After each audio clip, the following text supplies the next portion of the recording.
Blog Talk Radio. Hi, this is Jennie Walker, and welcome to Closet Conversations. Today I want to talk to you about why I decided to decline a $6,500 bundle offer on Poshmark. Now, when this offer came through, I had just woken up this morning, and I was curious. Someone had made an offer. I had noticed that previously in the evening they were liking and bundling up all of the very best items that I had in my store. And what I'm talking about is super rare and hard to find vintage, highly collectible items, things from Christian Dior, under John Galliano, Gianni Versace's early work when he was still alive, Tom Ford for Yves Saint Laurent, et cetera, et cetera. And so when I saw that someone was liking and bundling all those items, I thought, great, there's somebody who understands what this is, who can appreciate these really amazing, hard-to-find items. And they're probably the most expensive things that I have at all in my Poshmark closet. And I have had really good success selling high-end vintage on Poshmark. Now, when I first joined the platform, you might not have thought, oh, this is a great place to sell very expensive vintage when it isn't a Chanel handbag or not a Louis Vuitton handbag. I'm talking about rare vintage clothing. And I've sold most recently a $2,500 leather motorcycle jacket and shorts set by Moschino, a vintage set under Jeremy Scott, and that was $2,500 sale. I've sold a $1,000 coat. I've sold $1,000 pants. I've sold $1,500 coats, things like that. And you know, so that person who's looking for super rare vintage and unique items is pretty much looking everywhere. And because of the internet, because of Google, because of search engines, they can find it just as easily on a site like 1stDibs as they can on a Poshmark, as they can on an eBay. So anyway, I looked at the offer this morning, and it was $6,500, and I thought, okay, $6,500, I wonder what they've chosen. Well, the person chose 7 things. And when I looked to see what the asking price was on my 7 things, and a few items had been, I had been marking them down. I don't do that now. The newer things that I've put up, I just put them up at a high price, and I just, when it comes time for closet clear outs and markdowns, I just ignore it. But there were a couple items that had been marked down a number of times that I had forgotten about. So anyway, the total amount for 7 items was $18,061. So essentially a $6,500 offer less 20% for the fee is a 64% discount. So they were paying 36% they were offering me of my asking retail. And because of what items they chose, because of the randomness of the sizes and things like that, and how iconic they are all, it was, you know, very obvious that this was someone who resells or is a stylist or otherwise understands what this is. And when you average it out, it's $742.85 per item after fees if I'd have said yes to that. So why wouldn't I say yes to that? And I had to ask myself that question. Do I want to say no to $5,200? And I said no. I didn't even counter because I knew that this was someone who was interested in reselling or using for projects. Or they know what it is, just like I know what it is. And the thing that drives the prices on these items, there's so many things, like is how rare is it? How unique is it? How iconic is it? Has it been featured in a museum exhibit? How much time did you spend sourcing it? What's the condition? Is it new with tags? Has it been worn or not? Is it dead stock? So there's so many things that go into what ultimately drives the price of something. And also, we all know that all prices are negotiable. But, you know, I will say on each of these items, I'm going to tell you what they are. So one of them was a Dolce & Gabbana. It was really interesting material. I thought it was silk, but it's not. It's some sort of it's the stiffest cotton known to man. almost feels like linen. It was an AC/DC top for the rock band AC/DC, Dolce & Gabbana, but it was the D&G line, not the main line. It was a wrap blouse, new with tags, never been worn, and the similar AC/DC line was sitting on First Dibs, a swimsuit for $4,800, and my asking price was $5,500. And that is the First Dibs price. And I am not yet on First Dibs. It is something that I aspire to do. I have talked to them. I've been accepted on their platform. I am just waiting until it is the right time for me to be able to support the fees and the fee system that they have, and also to have the right inventory.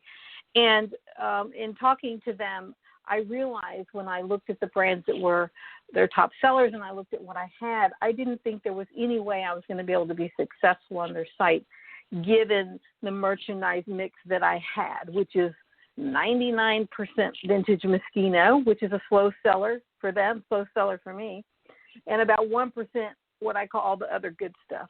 So I've been trying to collect up enough items so that I could give their site a try because I'm really impressed by that. And if you've not checked them out, it's First Dibs with a 1, firstdibs.com, and essentially it's the very best of the best of the best anywhere in the world. And so I definitely think you should check it out. So what's important about all of this is that there's so many levels of reselling. And, you know, antique dealers have been doing this for eons. Auction houses have been dealing in the rare and wonderful items. You know, the online system of reselling is, you know, fairly new, but not, you know, it's not that new. I mean, eBay's been around a long time, but these more sophisticated sites that are really specializing and becoming niche on the super rare and the super unique are really becoming hot. And First Dibs is doing so well. And when you go on the site, you get an idea of it's just the best of the best of the best. So if you go on to one of their sites and you do a search on Dolce & Gabbana and you search it high to low or by relevancy, and you just get a sense of what's on there, the prices are just staggering. I mean, thousands and thousands and thousands of dollars for things. And what drives those prices, again, as I said, is, you know, what has become iconic for the designer. And Jean-Paul Gaultier is a great example of someone who just did his final show, spring 2020 show. And if you wanted to pick one designer and learn about them, I would say pick Jean-Paul Gaultier and study that final show that he did, because it's, you know, it's so long and so detailed, and it showcases everything that's iconic about him over the years, and it gives you, it's much longer than a regular fashion show, and it gives you a sense of who this designer is and which pieces of his are highly sought after and highly collectible. So, for example, his cage jackets, he's known for like blue and white stripes. He's known for, he's known for this mesh material that stretches with bold face designs or graphic designs on it. But anyway, he's a great example of that. So when you think about tapping into the market that finds the person who's willing to pay a premium, who is that customer? Who is that buyer who's going to pay, you know, $4,000 for a top, or $3,000 for something, or $10,000, or even $20,000 for something? And these sales take place on that website. And there are people all around the world who have the resources to acquire this kind of thing. Now, we don't know why they're acquiring it. Is it for a photo shoot? Is it for a video? Is it to wear to a special event? Is it just to have it, just to collect it for themselves and to hold on to it? We don't know. Is it a museum who's acquiring for their collection?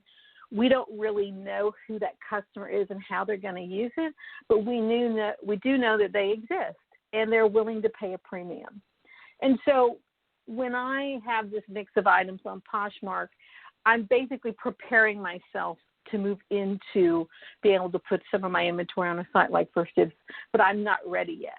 But I test the market, I'm sourcing, I'm finding the items, and I'm putting them out there. And if someone can afford to pay the premium, that person's going to find it. And they are finding it. So that's why this Dolce & Gabbana top, which is absolutely stunning, is in my Poshmark closet, which is JennieGirl's Claws on Poshmark. You can check it out. It is stunning. And anything to do with like rock and roll is extra collectible, or whenever there's been a collaboration, because you have people who love AC/DC, who love rock and roll memorabilia, and people who love the Dolce & Gabbana brand. So you're always like, you're kind of double, it's like double dipping, if you will, in the pool of people who'd be interested. Another item that I had on this list that this person offered on was the Alison Olivia Jean-Michel Basquiat clutch from the collaboration that came out. I was asking $750 for this bag, and I have had several of the skirts. I've had the Alison Olivia Basquiat maxi skirt. I still have some right now if they're interested, but I've sold them on eBay for over $2,000. I sold the Alison Olivia for the Grateful Dead for $2,250 on Poshmark. Person who found it and bought it couldn't have been happier. They wanted it at any price. You know, they didn't bat an eye about the price because it was rare. They had something to do with Grateful Dead, and so this was, you know, perfect for them. And literally you can frame these things when you're done because they're extraordinary pieces and they're all sequined and things like that. So I was able to move that piece. So that is a great example of something that's like double dipping. The one with Basquiat is numbered. They're hand numbered, limited edition. And so it's literally like number 100 of 210, that kind of thing. So there weren't many that were even made. So that is something people are looking for. And the person who's willing to pay a premium and I happen to have their size is going to find it and buy it from me.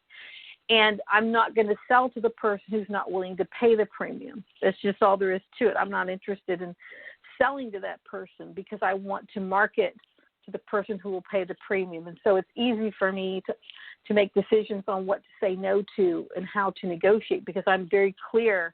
I'm not going to take less than X because I already know somebody else will pay me $2,200. So why am I going to sell it to you for $500? And I might have paid $500 for it. So, you know, it's not like in finding and sourcing these rare items, you pay $5. You absolutely don't do that. Depending on where you have found it, you could have paid hundreds and hundreds of dollars or maybe even over $1,000 for something that you're going to ask a premium for. Another item I had in my group that was made an offer on was Jean-Paul Gaultier graffiti top. Now, this was new with tags, and it's so interesting because it had little, like you see on a detective show where someone makes a note for the police and they cut out letters out of a newspaper. It's what it looks like all over it. This was new with tags. Now, Gaultier, as I said earlier, has retired.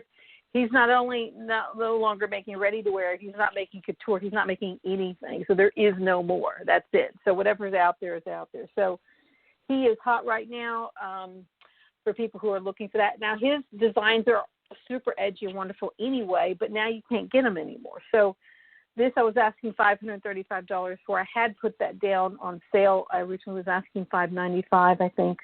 So that was one that was in the batch. So the next piece is Givenchy black and white bolero corset jacket. And I already had one of these that I already sold on eBay, I think for around $1,800. And I had found a second one in a different size. And the first one I sold was like an extra small, and this one that I have is a large, and I'm sure that's why it's still here because of the size. It's super revealing. If you're a large and you're wearing this thing, you're really going to be spilling out of it. But one of the reasons it's super rare is it was featured in Vogue magazine. So any of these pieces that get featured in an ad spread are one of the pieces that become iconic for the brand. They spent millions of dollars to make sure everyone around the world saw that Givenchy bolero jacket. And so people know it. They're still trying to find it. The woman who bought the one on eBay had said to me, I've been looking for this everywhere, and here it is. So she didn't have any problem paying the price. She was happy to get it at any price.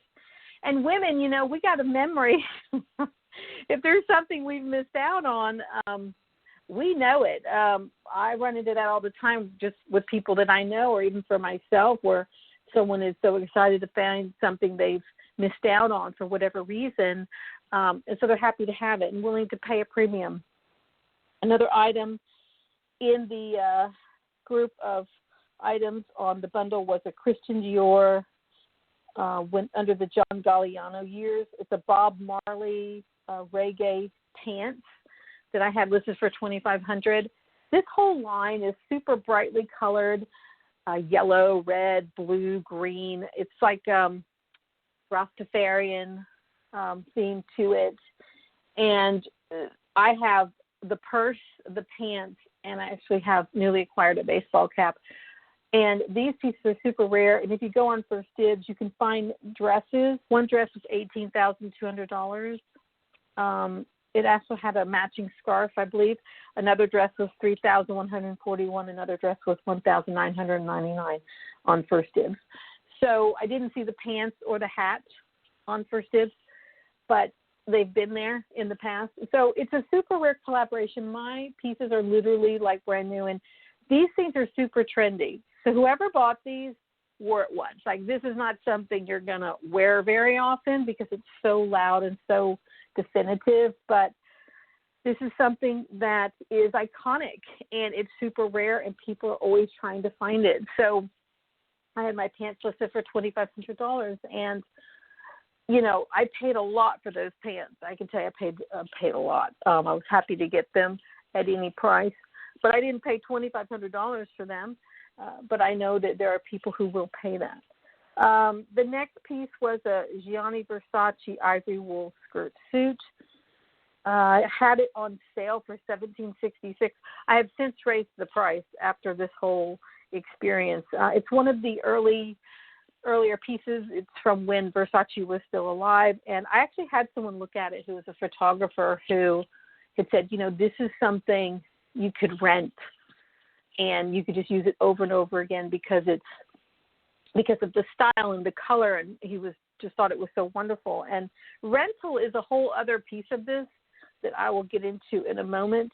But, you know, it's a super, super iconic piece of the brand, and it is a runway piece. You just can't find it anywhere. So, you know, it's all built into the price. So this was in there, and anything that was produced when Versace was still alive has more cachet, and there's more value to that. And you can tell that by how the label looks and by studying the brand. The last piece on the list was a Tom Ford for Yves Saint Laurent Chinese dragon dress. This particular dress is $18,000. They've cut two of them. One's $18,200 on First Dibs. Another one is $5,495. I priced mine $5,395. And this was worn at the Met Gala, and so this is something that's iconic. This is something that got a lot of press and publicity that was global, and that's part of why people are looking for it. Plus the fact that it's beautiful. I mean, it is absolutely stunning. And if you just look up, it's teal blue. If you look up the Tom Ford for Yves Saint Laurent Chinese dragon dress, you'll find it online, and you can see how this looks. It is incredible. Mine is slightly different than the one that they show on First Dibs. That one is sleeveless. Mine has long sleeves. So, and mine's a two-piece skirt and top. It's absolutely stunning. So when you have a dress that's sitting there, $18,000, $5,500 on First Dibs, and someone's offering you, you know, $6,500 for that dress and all this other stuff, it just doesn't add up. Would I have made money over what I paid originally for all these items if I'd have accepted that and received $100? Yes. But it's not enough of a profit for me to get excited about it, for me to accept, because it took so long to find this stuff. And it's this thrill of the hunt. It's exciting to find it and build a collection. And some pieces, quite frankly, I don't think I ever want to sell. And I have the Galliano kimono suit, and I bought it from a friend of mine who lives in New York.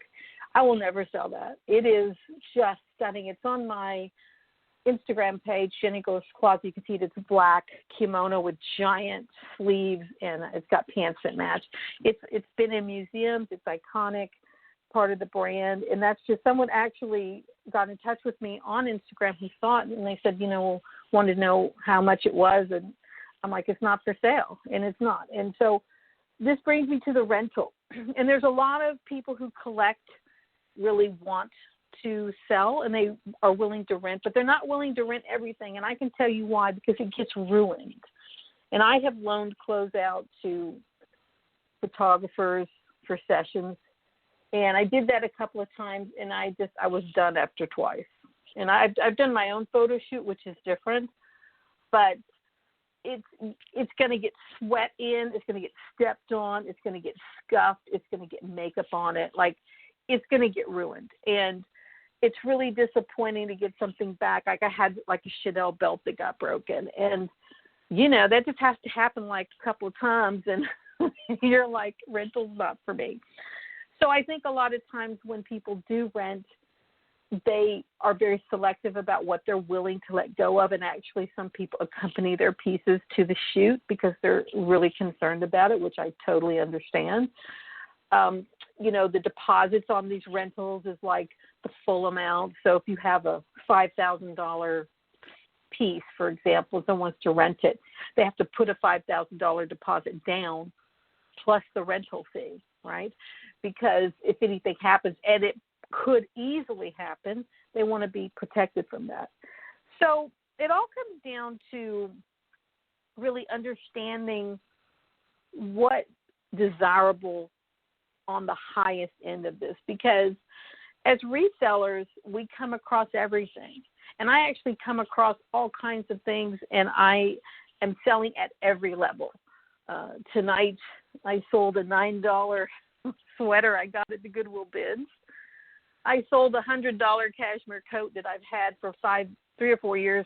Yeah, about 3 or 4 years. I cannot give this thing away, and I can't get rid of it. And I've had a hard time because there's no size tag in it.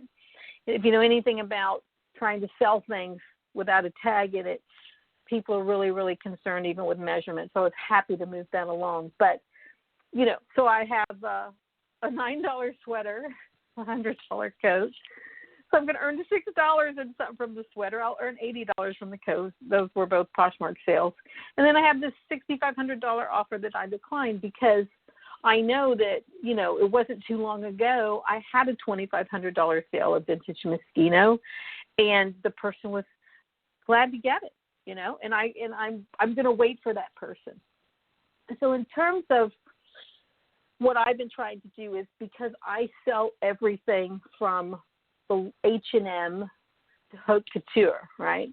Well, I wish I had haute couture. I don't have any yet, but it's on my list. Have something custom made, and that's really hard to come by, because all of those women who have couture made for them, they donate it to museums. I mean, they keep a list of everywhere place they wore it, and they donate it to museums who take it in, and there's a whole thing on that. So coming across something like that is super rare, because the people who have it have plans for it. There's a whole financial part of that I'm not privy to. I just know it exists. So coming across that can happen, but it's super rare. But the fact is, as resellers, we are out there among where things are. And there are so many things. There are so many things out there. We can't conceive of the billions and billions of items that already exist in the world that's clogging up everything and ruining the environment as they fast produce things that really nobody needs anyway. In the old days of having just a couple of pairs of shoes and a few things in your wardrobe are so long away that that society has changed, and so clothing has changed. Everything has changed about it. But as resellers, what hasn't changed is that people love fashion, and they love to be able to express themselves through fashion. It's we have to wear clothes in our society. That's just the way it is. Probably wasn't always the case in different cultures, but we're required to be covered up. And so because of that, we can use that as an opportunity to express who we are, and clothes could be super fun for people. And there's just been a lot of joy in it in my own life, being around it, acquiring it, exploring it, examining it, appreciating it. that it's just sort of a natural extension for me to be doing resale. So if I was a reseller who had not put my toe in the high-end designer segment of it, is that I would pick a designer, study them, and pick one and start seeing if you can't source things. Because all this stuff that I have sourced here, it came from online. It came from in-store, like a consignment shop. I'm trying to see where else. And that's it. I either bought it online or in a store. None of it came from a thrift shop or a Goodwill or a Bins. This is too good for that. It came from an online source or inside a consignment shop. And so that is something to keep in mind. So, for example, if you want to take Jean-Paul Gaultier as someone to study, you can do that. There are plenty of books. You start by buying some books or going to the library and getting some books. And that will show you, and you can start learning about the designer, their early works, their mid works, their later works. There's so many books out there. And I have a number of books, and I've been studying John Galliano most recently because he is someone that I'm wanting to learn more about and collect his pieces. And I have to learn about him. Now, he's a controversial figure. He had a little blip in his career that we all probably remember, but enough time has passed that that's kind of behind him, and people are now pretty much ferociously collecting his things. So something has happened in all of that. Certainly the museum exhibits help. When you have Dior exhibits that they've had, I think they had one in Moscow, maybe in 2011, I'm not sure. I don't have it in front of me, but when there's a museum exhibit, this is when these designers reach the penultimate status for themselves. And so as you learn about brands and you learn about designers, you want to figure out who to focus in on. Is it Gaultier? Is it Galliano? Is it Yves Saint Laurent? Is it the Tom Ford years with YSL? Is it early YSL? I mean, is it early Chanel? And who is it that you're attracted to? Which pieces speak to you, and who do you really want to get excited about and learn about? Because the books are out there, the research are out there, all these fashion schools, these students study all of this before they go into their careers. And once you start learning, then you can start looking. And so much is in consignment shops that a lot of resellers, I think, they're very focused on sourcing online or at the bins or in their local Goodwill or thrift shop, that they forget that consignment shops are one of the best places they can go. And I can tell you why that is. One, they're going to have a better quality in general, but two, most of them aren't online.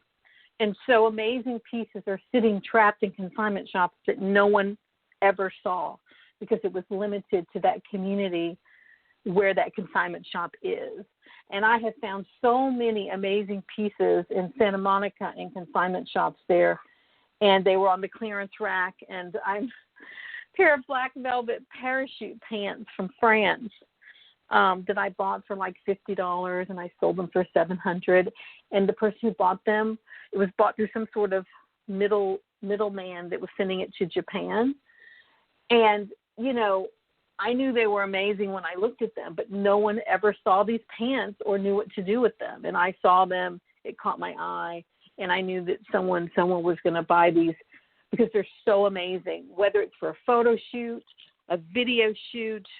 I mean, I don't know what people are doing with these things, but the appetite is quite large and the world is quite a big place. And so there's a lot of people looking for amazing pieces for a lot of different reasons. So, yeah, consignment shops. Find the ones in your town or the biggest town near you and just go in there and look around, and definitely look online, and you will find things just like I did. You have to know where to look. The online consignment places, the online thrift places, they're all good to look. That's where I found this stuff. So if you want to do an experiment for yourself in terms of just beginning to pay a little more for something, I say pick a designer and start trolling online, and you'll be amazed what you will find. And that's it. That's why I didn't take the $6,500 offer on my $18,000 worth of clothes, which now that I have raised the prices is around $21,000 worth of clothing. The bid was, or the offer was all wrong anyway. I couldn't have, this is all more than 10 pounds anyway. I couldn't have put it all in one box anyway. And it's a fair offer in the terms of whoever made this offer probably thought, this is a big number. This is $5,000 after fees. I mean, they're going to really think about it. But I thought about it for about 2 minutes and just did my numbers and realized I couldn't. So they didn't lowball me in the worst sense of the way. They made a very fair offer for what it is if I weren't trying to reach the consumer who's willing, that they're trying to reach, right? We're both trying to reach the same customer, and they're trying to get that piece from me.